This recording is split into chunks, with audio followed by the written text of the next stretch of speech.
N'oublie pas de parler du parc. Les Palestiniens parlent aux Palestiniens. Mes frères, l'heure est grave. La crise que nous traversons est sans commune mesure avec ce que nous avons vécu jusqu'ici. L'État hébreu a rompu toute discussion avec nous. Un coup, ils refusent de nous parler à cause d'une souris. Elle s'appelle Mickey, la Un coup, souris. ils veulent parler seulement à l'OLP. Un coup, ils disent que l'OLP est une organisation terroriste.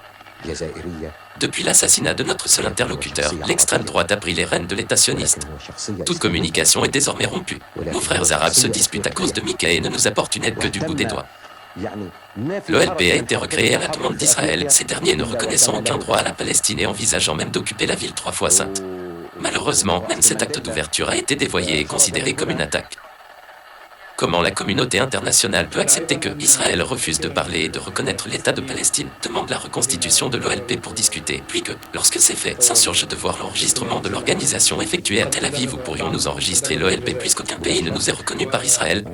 Mes frères musulmans, mes frères chrétiens, mes frères de toutes les religions. Le pape nous soutient déjà. Durant des siècles, juifs et musulmans ont vécu en paix sur notre territoire. Mais depuis 50 ans, depuis que les sionistes ont décidé de s'accaparer de toutes nos terres, depuis que nos enfants sont orphelins, la région est touchée par des troubles. Il est temps de cesser. Il est nécessaire que la communauté fasse pression sur Israël pour que ces affrontements cessent. Les accords de 1948 ont délimité le territoire de chacun. Faisons en sorte que ce que souhaitait la communauté internationale soit respecté. Nous ne voulons pas l'annihilation des Juifs. Nous voulons juste vivre en paix avec eux. Rejoignez-nous dans ce combat pour que le Moyen-Orient redevienne un havre de paix. L'italienne, elle est jolie même si elle est un peu gourde.